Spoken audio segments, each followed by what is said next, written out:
going on, guys? Welcome back to the Leave It to the Judges MMA show. I am here with Xavier and Nicholas. How we doing, boys? Fantastic. Fan-fucking-tastic. How we doing? I'm doing great right now. Good to hear. Good to hear, guys. We are gonna do our UFC 307 recap. Bit of a weird night, a lot of ups and downs. We're gonna start with a big up, though. We're gonna start at the main event of the evening. Alex Pereira gets the TKO in round number four. Fight of the night was awarded to them. Great back and forth fight for a while. All three judges had Khalil winning the first two rounds. He was doing his thing. Never, he did drop Pereira once briefly, but Pereira started finding him. He found his rhythm, got into flow state, and that was all she wrote, guys. What were your guys' thoughts on what went down in the cage? First of all, let me give the man, the myth, the legend, Khalil Roundtree his fucking props. Off rip, the man fucking hooped. We talked about it on the last episode about how it wouldn't take that much for Khalil Roundtree to become the hardest opponent that he's fought at light heavyweight, and he blew that out. He blew out expectations out of the water. Facts. I cannot be more high on Khalil Roundtree right now. Unless he like won the fight, obviously. Like he won the first two rounds off Alex Pereira and had him really had him really wide-eyed at some points, man. He was winging fucking hooks, a dangerous fighter the whole way through.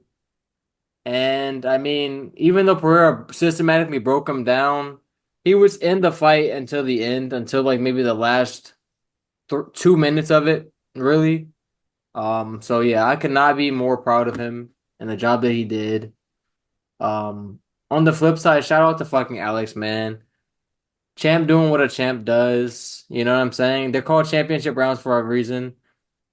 And the style that Alex Pereira has, man, he breaks you down slowly or usually quickly, honestly. Usually really quickly, but he showed that he can have a more patient approach and just systematically broke Roundtree down to the point where like midway through the third round, it was clear that like Roundtree's leg was compromised, which every Alex Pereira opponent, their leg is compromised by round three, damn near.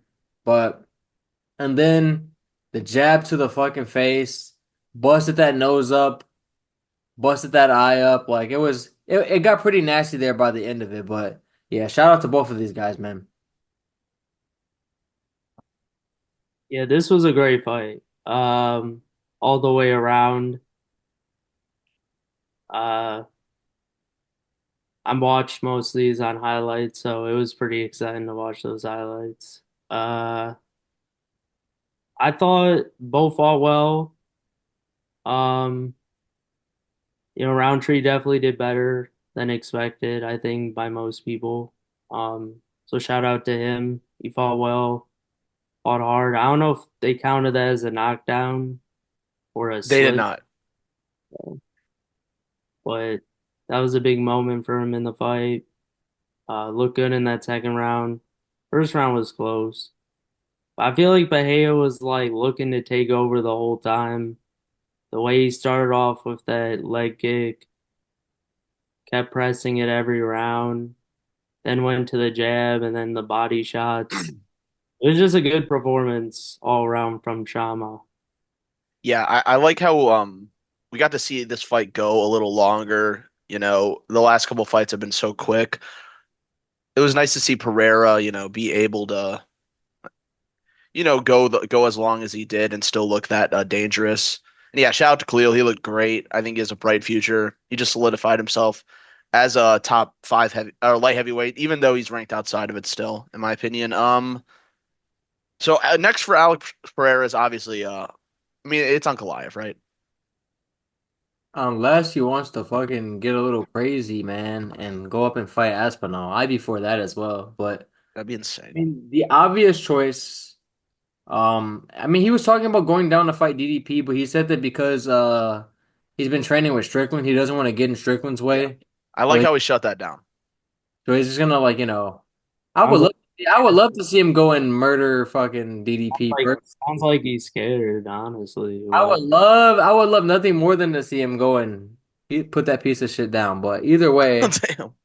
no, he's not really a piece of shit. I'm just being a little harsh, man. The beer getting me a little bit, but hey. He my countryman, but either way, like I would love to see it, but at the end of the day, I respect him for stepping aside and letting Strickland do what he can, first at least. So right now, if he's not gonna go up and fight, heavyweight, I would love to see him fight Ankalaev. I've been waiting to see this fight forever. I've been thinking that Ankalaev was the biggest test forever, and to be honest, the rightful champ when he even got the belt. Like they hold him again in that decision against Jan. That draw, absolute horseshit. So, I mean, it's about time that he gets his title shot, and I pray that he tries to wrestle at least because if not, it's not even a real reflection of like the skill like differential. Yeah, I would say the winner of Ankalaev Rakic. Okay. Before we move on to what's next for Roundtree, like I said, this fight did go a little longer than Alex's past couple fights. Is there anything you guys saw in there that, is a little concerning for Alex, maybe as a Pereira fan, maybe took away from the aura of invincibility at all? Is there anything like that you guys took away from the fight, or is it all positive? All positive, man. The man literally. He's one of the few fighters that like builds as the fight goes on. Um, his like I do not even see him breathing heavy like ever, and that's what's crazy. He's just a Terminator walks you down the whole time. And I don't know if that's just because no one's making him wrestle, so he's always comfortable as hell striking. But I mean, he definitely took his foot off the gas early because Khalil Rountree was winging hooks and he got hit with a few and they definitely stung him a little. He was like, okay, I'm in a fight here. I have to actually be technical. I can't walk him down. Like Rountree like made him like, fight a little cautious and be a little more systematic than I've seen him in the past couple fights, especially.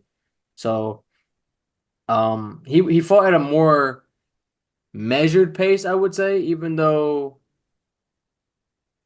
he threw a lot of strikes, and that's like, but I would say like because he's never really on the back foot too heavily, it makes it a lot easier for him to like maintain his cardio. I think he's always walking forward, like plodding kind of, just cutting off the cage, being, doing his Chama thing, doing his ring walkout thing. And I mean, I feel like the way he fights, like the way that these fighters have allowed him to fight, at least, he has like seemingly an endless gas tank. So I was really impressed with that. You rarely get to see it because most of his fights are over in the first round or two. But yeah, I was impressed that his gas tank was there. Like Khalil Rountree looked like he was huffing and puffing because he was fighting like on the back foot the whole fight.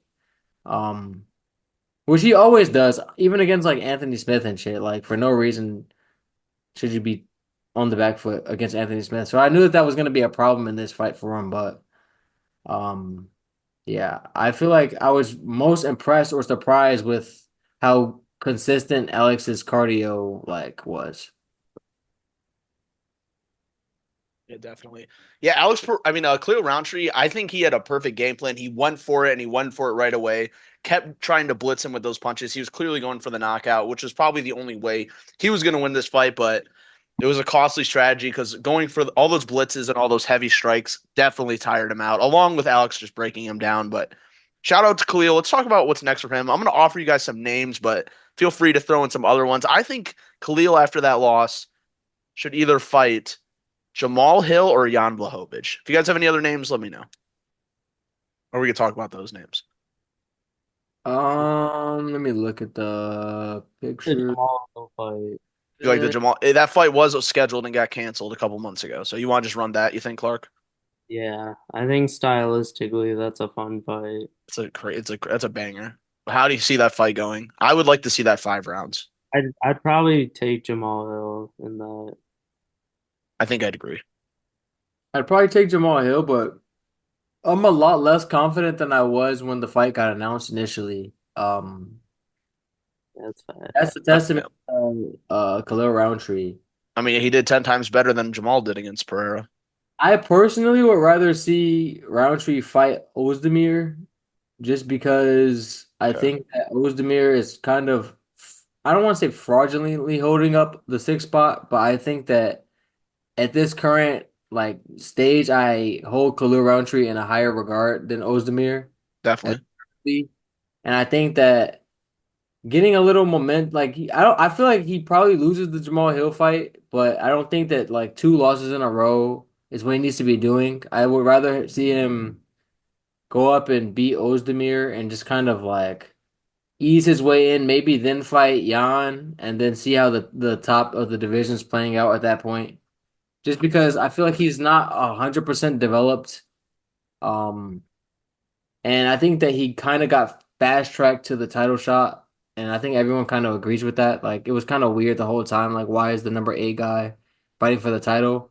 But I think that it might do him some good to rack up a couple wins against some of these aging guys and get some more momentum before he goes against those top three again.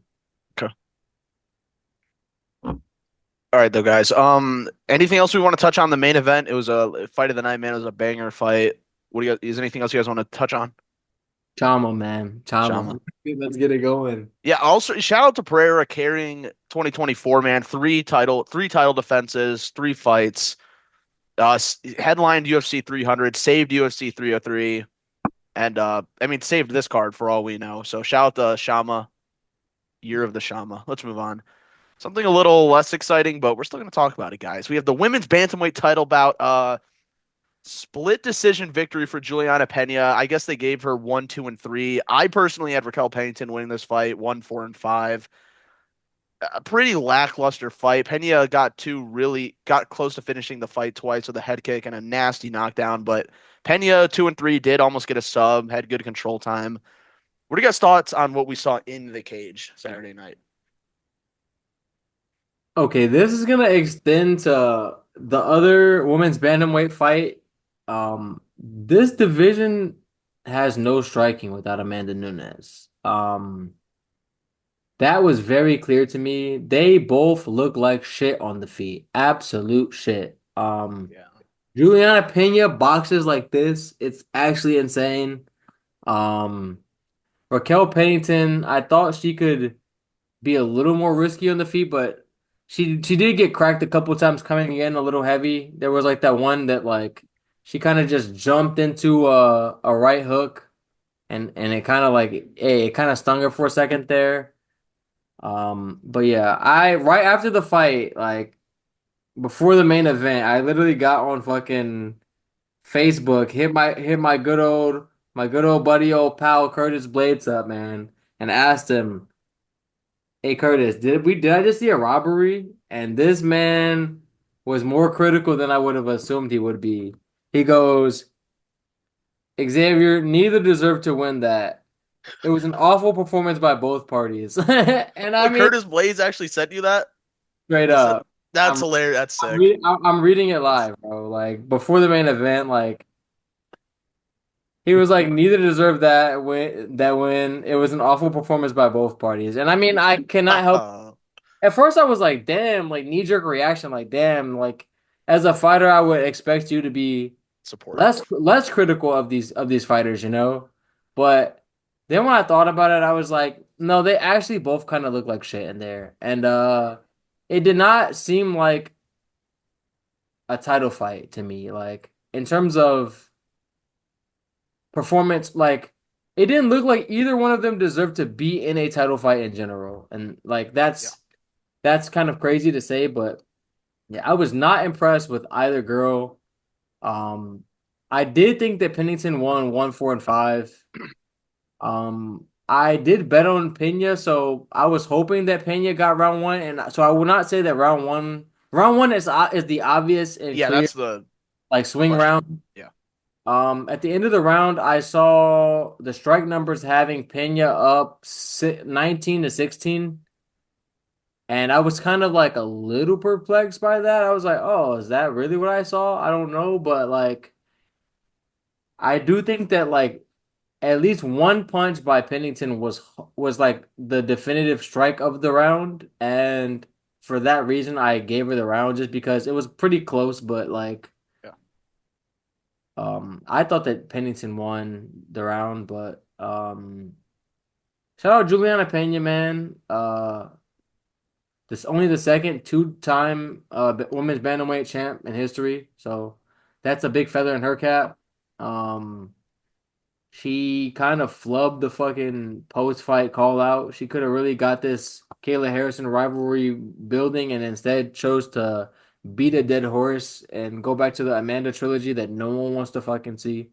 Um, so yeah, that was kind of dumb on her part, I would say, but shout out both women, man.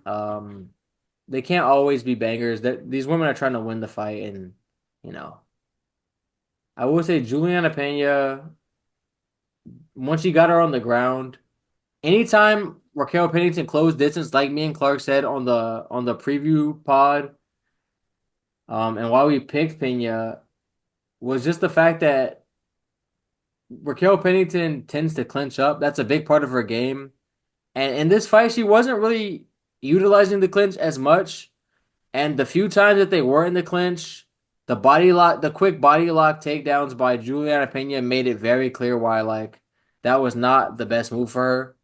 So I think that Pena's strength and grappling skills kind of like nullified one of Pennington's biggest strengths of her game, and I think it kind of made the fight a little awkward and clunky.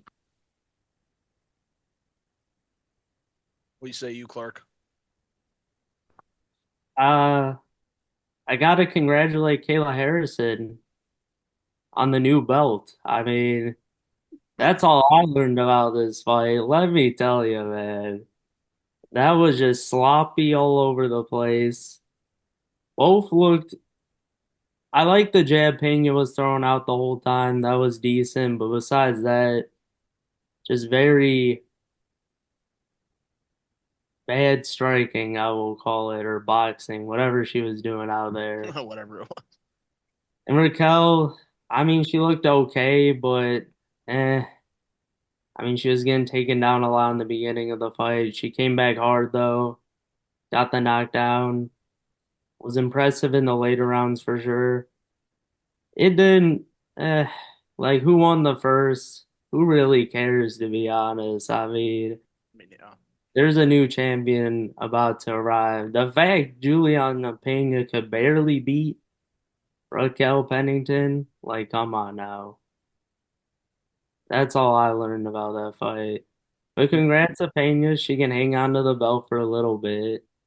You know, I feel like she was trolling. She knows she got to fight Kayla Harrison. Nunez ain't coming back. She's a two-time champ and will go down with zero title defenses, man. She's basically Conor McGregor at this point. And like we're not haters of women's MMA, just putting that out there, but like women's bantamweight is notoriously just shit. Like strawweight and flyweight are pretty exciting for women's MMA, especially now with all the talent in them, but there's something about bantamweight and featherweight that never, I don't know, just things don't click. I don't know what it is. I have no doubt in my mind that Whaley could go up in weight Bro, and beat both of these women in one in the same night. I have no she doubt in my put a mind. beating on them. I And she's could, way smaller, but like she'll fuck them up. I promise you. I promise you. But yeah, we can move on, guys. We're going to talk more about Kayla Harrison later. We can touch on that later. Let's talk about Jose Aldo versus Mario Bautista. First of all, who did you guys have winning the fight? I I had thought. go ahead. Go ahead. I did have Mario Bautista winning. Just, yeah, like he won the fight. Not it wasn't pretty or fun, but he won the fight in my opinion. shamelessly won I it. I Shameless. thought that he won the fight based on the judges' criteria. But if I was a judge, I would have gave Aldo the fight for the sole reason, and Dana complained about it too. Batista was clinching him up, holding him against the cage, and just stalling for like several minutes of the round. I mean several minutes of the fight. Um, it seemed very clear that like he had no real interest in striking with Aldo for like a long period of time. And I think that once, I mean, granted, like all those takedown defense against the cage is like phenomenal, like one of the best of all time. But I think that the ref in there was Goddard, if I remember correctly. I think Goddard kept warning him like, "Hey, you need to do something with this possession." And there was one point where after like a minute of him just like holding him in the same position against the cage, Aldo just kind of like looking at Goddard like, are you gonna like make us let us fight or what? Like he's not trying to fight. He separated them, and within 10 seconds, Batista was back in the same position and doing the same thing, closing out the round. So on one hand, like Aldo needs to work on getting off the cage. I mean, to say Aldo needs to work on something this late in the game is kind of crazy. But I will say this is like for as good as his takedown defense is, he has been controlled against that cage for long stints in different fights throughout his career. And it is kind of a weakness of his, partially like lack of urgency to get off the cage. But also because I guess like against fighters with worse cardio, then if they're trying to take him down and he's like standing there, then like usually by the time that he can break free, they're usually hella gas. But Batista has like a seemingly limitless gas tank, so he can just hold them and do that little gritty style. Um, After the fight in his post-fight interview, Batista was like, "It's not my fault. I don't care that the fans are booing. Like, it's not my fault if he can't get off the cage." And while that's true, like that's basically shameful as fuck. I thought that was shameful as fuck. I wouldn't have even said it, even though I did it. You know what I mean? I just thought that was piss poor, and like I do not think that he's gonna. I don't think he gained any favor with the UFC for that fighting style. Dana does not like that shit, and I would not be surprised if like he faces some type of repercussion. Maybe that's fighting a killer. Maybe that's fucking not rising up the ranks as fast as like his skills dictate he should. But I think that this fight, even though it's a win against a legend, I think that it did more harm than good for his career going forward. For Aldo, he looked fantastic. When they had in the brief moments that he could strike, um, I felt like he won round two pretty handily. And showed that man, like age is just a number, man. Age is just a fucking number. At 38, he's just as fast as he's ever been, and I do not say that like for many fighters. Those hands are just crispy, man, crispy. One problem I will say, it's kind of the Conor McGregor effect, unfortunately. One of his biggest weapons throughout his career has always been his leg kicks, his fiendish leg kicks, and he kind of completely abandoned that strat. I think that these fighters they box and they just fall in love with their hands, man. And it's like this is MMA. I feel like if Aldo was on that leg a little bit, he might have made Batista not able to grapple as much, or maybe he wouldn't have had as much success just holding him against the cage if one of his legs was dead. But I mean, that's neither here nor there. The fight played out how it was, but like that is the unfortunate part about like boxing, you know. Your hands get more crispy, but you kind of forget about some of your main weapons that you've used your whole career, and I feel like that was to his detriment tonight or that night. Yeah, definitely. What do you got to say, Clark? Uh, it was crazy. I mean,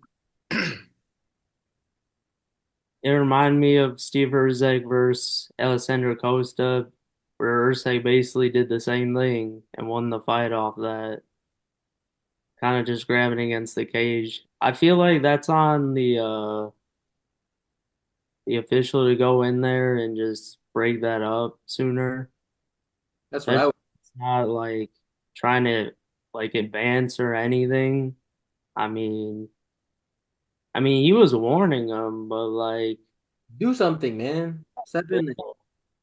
so I thought Bautista won just basically off doing something in the third round because Oh, man. That's it. can't really count like the the defense of that.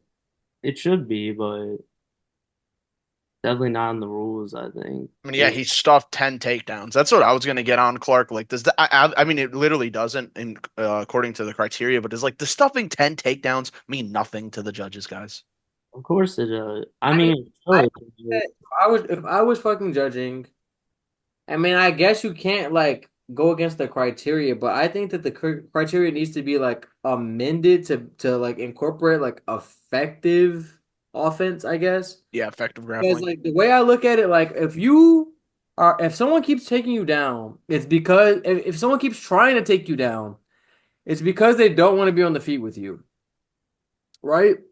I feel like that's a pretty consistent truth of MMA.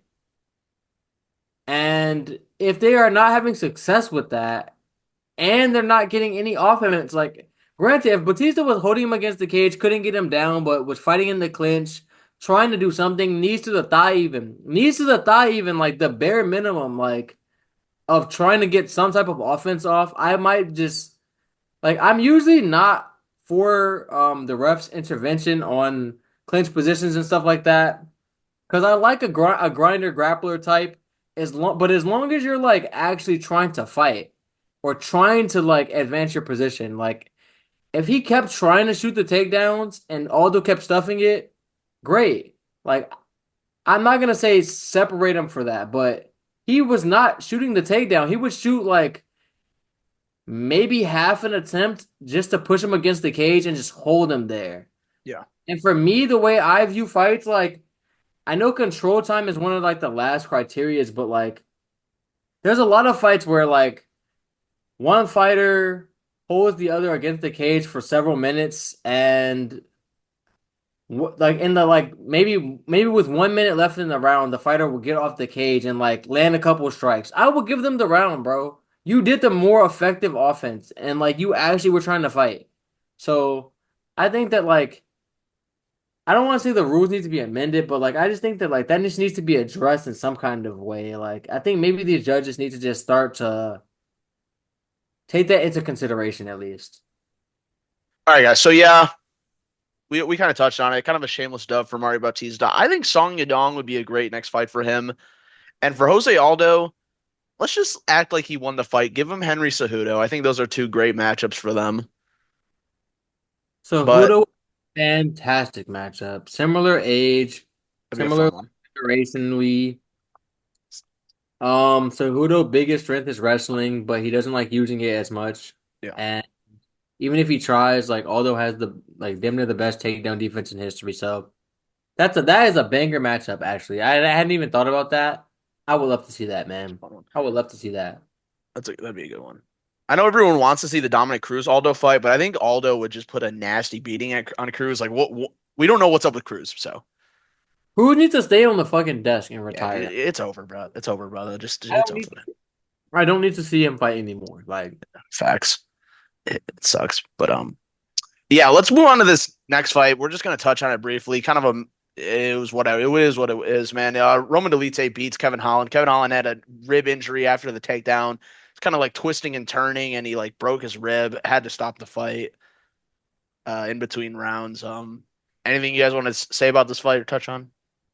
I think that it's a little unfortunate that I got to see it play out how it was gonna play out naturally. I do think that Kevin Holland was winning the fight on the feet. I think that Roman Dolidze is a gas out merchant, and I think that the longer the fight went, it was probably just gonna go more Holland's way.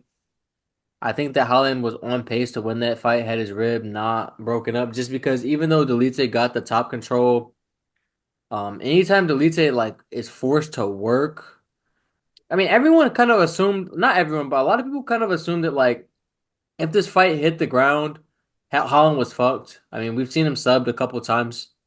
Um, And I think that that's like a fair assumption. Delite is a fiend on the ground, especially when he's like fresh. But I mean, the fact that Holland survived the whole round with a fucking broken rib was like it was a testament to his personal grit. And I think that like even between rounds, like they kept asking him like, "Hey, are you good to go? Are you good to go?" And I'm with the commentators. They were saying like, "It's the corner's job to fucking stop the fight if the fighter can't go." Because like as a fighter, they don't want to fucking admit like no, I can't go.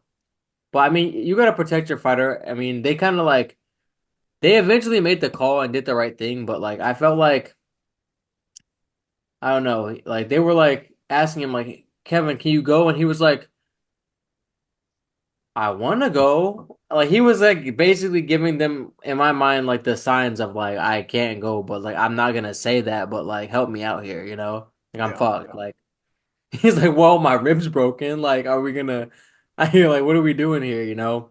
And from that point on, like, had he gone out there and sustained more damage or just lost the fight, maybe got more CTE to the head, like that would have been piss poor and unnecessary. So I'm even though I lost my bet, I'm glad that they stopped it. And prayers up, rest up, Kevin Howland, man. He'll be back. He's an active motherfucker, man. So I don't think that he's gonna be sidelined for too long. We might see him probably early next year, honestly. By February, I expect him to get back in the cage. I don't know like what the recovery time is gonna be, but just off of like knowing Kevin Howland and how active he likes to be, like I feel like this won't take too long. I would be fine if they rebooked this, quite honestly, just because I feel like we never got to see it play out properly. But yeah, not too much to say in this fight. Yeah. You got anything to speak on, Clark, for this one? Not really. It's unfortunate Kevin Holland got injured, and that's what determined the outcome of this fight before it really got going. Besides that, Holland looked decent on the feet from what I saw. And that's about it. Leeds got a nice takedown, and it's unfortunate for sure, but rest up, Kevin. You're all good, my man. Fight game, man. It's the He'll be fight game. back. It's the fight game. Anything happens all the time.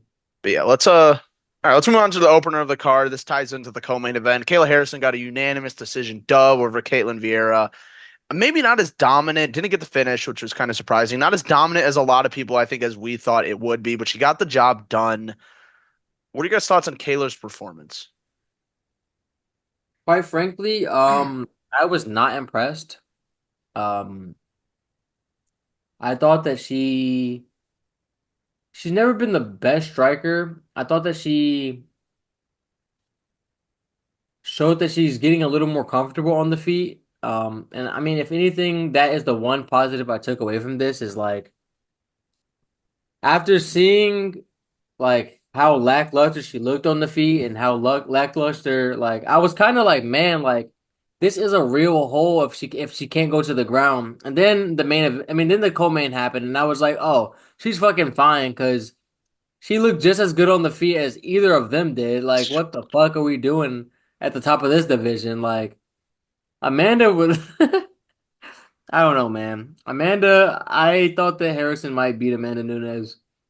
And if if the fight is more grappling heavy, I think she would. But I did think that I don't know if Harrison was trying to get this fight to the ground as much as I thought she would. I thought that I think everyone kind of assumed she was gonna tie her up, Khabib her to the ground and beat the shit out of her, finish her down there. And in the first round, when she got her to the ground, like Vieira was in a lot of trouble. She barely got out of that first round, but not barely got out of it in terms of like they were close to stopping the fight, but Harrison was, threatening her with sub attempts just off of like the positional dominance. Positional dominance is the key word I'm gonna use here. Um, because even if you're not like a great grappler or like a submission grappler, if you have good positional dominance, if you get to the mount and you're just like raining down punches and stuff, it's easy to get like a rear naked choke, even if you might not have the slickest jujitsu skills, just because of the bad positions your opponents are forced to like get into. Um, yeah, I felt like this fight left me a little like wanting for more. But I mean, shout out to Caitlin Vieira. She was tough as hell. I mean, quite frankly, I left this whole night thinking that Vieira probably would have, if she been in the bantamweight title shot, beat either of those women. To be I didn't even honest, think of that. off what I saw, I was like, man, like I was not too impressed with either fight, and both fighters in this matchup looked better than both fighters in the main event. I mean, in the co-main to me. So. Shout out Vieira, man. She held her own against. She was like a minus 900 like underdog. I mean a plus 600 minus, and Kayla was a minus seven, a minus 900 favorite. So all with that being said, like my stream kind of cut out for a second, and then like I came back and she had the fat hematoma and was bleeding from her forehead. It was they showed it on the replay monitor, like it was like an elbow in the clinch. That was like obviously the biggest strike of the fight, the most damaging moment of the fight. So shout out her for that. I thought she might win a round just off of that. But outside of that, like she got just basically controlled largely against Harrison. Um, so not too much to say. I have no doubt in my mind that Kayla Harrison in a 5 round fight is gonna beat the shit out of both of these lackluster strikers in the which is now gonna be Juliana Pena, kind of undeservedly, but yeah, I don't think that Juliana Pena has anything for Harrison. So yeah. Shout out, like Clark said, shout out our new champ, man. Shout out our new champ. It's just a matter of time. Yeah, this is like the clear case of like someone, oh, you should go in and dominate, but doesn't, and like people get worried about it. But yeah, based on what we saw in the co-main event, no one seems to be worried, rightfully so. Anything you want to touch on this fight, Clark? I mean, I'll say I thought it was pretty overall. I wouldn't say dominating, but I felt like she had control of the fight itself, and it was going at her pace. She looked okay on the feet to me, better than the other two who fought in the main co-main event. But yeah, I mean, I thought it was a solid performance. The top five in the UFC bantamweight is probably a lot harder than the PFL in my opinion. So, Facts. you know, I just thought it was an impressive win from that. I thought she won every round, honestly, Yeah. based on what was going on. But I thought impressive overall by both. Um, Harrison, I think she's gonna dominate Pena. Bilal will be in her corner, probably shouting some random shit. That's what he was doing this weekend. But, you know, it's over. Kayla Harrison's gonna be the champ in about 4 months. Yeah, hopefully they just get this fight like booked ASAP, man. But yeah, that concludes the main card, guys. Let's move on to the prelims. Man, not unfortunately we have to touch on it, guys. Wonder Boy got knocked the fuck out. Damn, this was tough to watch. He was winning this fight. Buckley was looking decent. He just Thompson was counter striking him really well, landing the cleaner shots. Buckley had some good grappling, especially in the first. But yeah, man, Thompson got caught on one leg and just ate a nasty right hand and just dropped. Good job for Buckley. I guess it's the right guy for the division to win in terms of the future. But oh, it was tough to see Wonder Boy go out like that. So he was winning. He looked good. The ageless fucking wonder, man, but that chin always will age. And I think that that's all that got shown. I feel like the fight played out basically how I assumed it would, outside of the fact that Wonder Boy had only been knocked out by Pettis Pettis. before, which is insane. First of all, like that is insane in and of itself. The fact that that was the only knockout loss on his career, considering he was in there with like Woodley, wars with Woodley, wars with so many fucking legends of the sport. Um, the one thing about Buckley is he's explosive, man. He hits hard. I do not think he's that crispy of a fighter. I don't want to say I'm not high on him because like I fuck with him. He's just very untechnical. Relies largely everything he does seems like he just uses his athleticism, Yeah. fast twitch. It's all like winging shots. It's all like athleticism based. It's all like lunges and fucking even his takedowns are usually like strength takedowns, aggression takedowns. So like because of that, I'm not really typically like it makes it hard for me to consistently back him just because like I know that like that only gets you so far in this game. And I feel like if this been like even 3 years ago, probably Wonderboy competently probably wins this decision. Yeah, He was well on his way to winning the decision. Um, he just got caught, man, just and got caught, man. it happens to anybody, but like Sucks. seeing a legend downed in the corner like that was really hard to see. Him and Aldo losing same night, just tough, man. This one, like the Aldo loss didn't hurt the body as much, I would say. Yeah, this one hurt, man. This one hurt the body, man. I This was hurt like, the soul. this hurt my fucking MMA spirit, bro. I was like, fuck, bro. Like I wouldn't have even minded had he lost the decision, got controlled a little bit, but like, man, dude, just to see a legend like slumped like that, you just know it's because they're old, like 9 times out of 10. It's like it's a little hard to watch. I did notice that like he did look a little slower than he had in the past, but I mean, against like a untechnical guy like Buckley, he still was for the most part able to like do his thing, style on him a little bit. Um, yeah, I have no doubt in my mind that like 5 years ago, 3 years ago, Wonder Boy completely washes Buckley, to be honest. But yeah, shout out Buckley, man, and his potentially fraudulent rise up the rankings here in this division. Shout out to him. Clark, you got anything to touch on this heartbreaking fight? I mean, I'm not gonna lie, I had Buckley in the parlay, so I was smiling ear to ear when I saw he finished them. Let me tell you. That's Uh, shameful, Clark. That's shameful.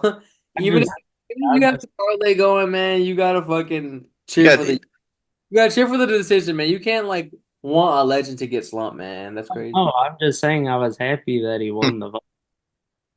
No, It's a shame how it happened, I feel you. I feel you. but yeah, I mean, he's just an explosive man. That's all I gotta say. I agree he is kind of wild in his technique and everything, and I think the top five probably cook him, except yeah. maybe Kobe, honestly, at this point. I think Kobe might fucking wrestle fuck him if he's not absolutely Yeah. washed. He called out Usman, which is it's a good call out. I think he loses the fight, but it's a good call out. I like the call out. That's a perfect call out because it can damn near get him to a title shot All immediately. he has to do is look good in that fight. But I just think that like if Usman were to lose that fight against this man, bro, I would just say hang it up right away. Oh, it'd Like be over. no version of prime Usman loses to to Buckley, bro. There's Facts. no way. There's no way.